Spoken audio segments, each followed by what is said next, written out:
Certaines personnes disent ne croire qu'en ce qu'ils voient. Et donc pour eux, comme ils n'ont pas vu Dieu, c'est qu'il n'existe pas. Voyons maintenant si cette parole est sensée. Dieu nous a dotés de sens qui nous permettent de savourer la vie. La vue pour le monde des couleurs, l'ouïe pour le monde des sons, le goût pour le monde des saveurs, l'odorat pour le monde des odeurs, le toucher pour le monde des corps. Maintenant, la question qui se pose est la suivante. Est-ce que chaque sens peut tout saisir? Je ne vois pas une fourmi à 10 mètres, bien qu'elle existe. Je ne vois pas les bactéries dans un verre d'eau claire, alors qu'il y en a des millions. Je ne vois pas les électrons qui gravitent autour de l'atome ainsi que la gravitation des astres dans l'univers. Cette fourmi a une voix que je n'entends pas, car mon oreille ne capte que les vibrations de 5 à 20 000 Hz. Je ne sens pas l'odeur du sucre, alors que la fourmi et la mouche le sentent et y courent. Les sens ne saisissent qu'une partie de leur monde. N'est-il pas possible qu'il existe entre le monde des couleurs et celui des sons un autre monde que je ne saisis pas car n'ayant pas le sens adéquat? Par exemple, l'aveugle de naissance peut, à l'aide de l'ouïe, savoir que la mer est bleue et que la prairie est verte, mais il ne peut saisir le bleu ou le vert.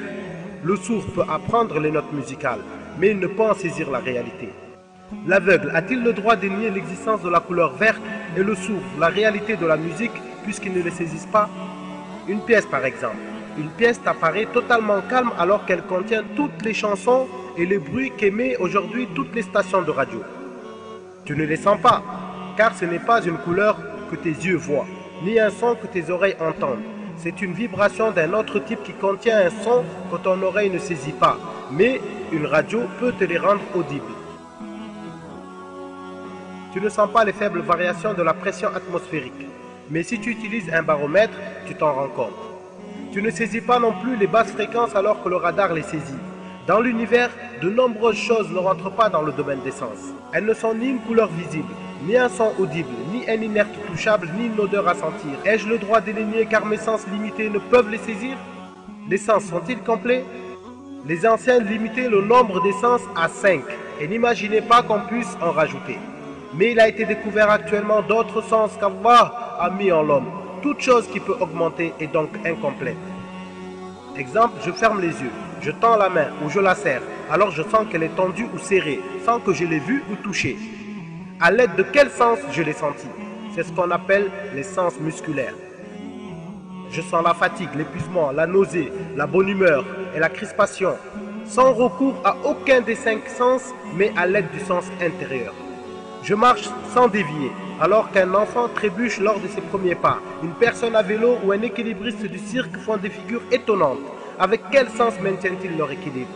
Il existe un 8e sens, le sens de l'équilibre. Les scientifiques pensent avoir découvert l'endroit où Allah l'a placé. Dans l'oreille interne, une matière liquide en petite quantité assure cet équilibre. Lors d'une expérience, ils ont enlevé un lapin qui s'est mis à marcher comme s'il était ivre. Cela nous montre que nous n'avons pas le droit de nier l'existence de certaines choses pour la seule raison que nous ne les saisissons pas avec nos sens. Pour ce qui concerne Allah, on est exactement dans le même cas. Allah, trop prestigieux pour se manifester dans ce monde, il cacha énormément de choses qu'il dévoilera seulement le jour de la résurrection. Ce n'est pas parce qu'il nous cache certains mystères de la vie que nous avons le droit de les nier et que nos capacités limitées ne nous permettent pas de les voir, entendre ou sentir que cela signifie qu'elles n'ont aucune existence. Donc si nos capacités terrestres ne nous permettent pas de voir une fourmi à 10 mètres, comment pouvons-nous voir le Dieu créateur, le sublime?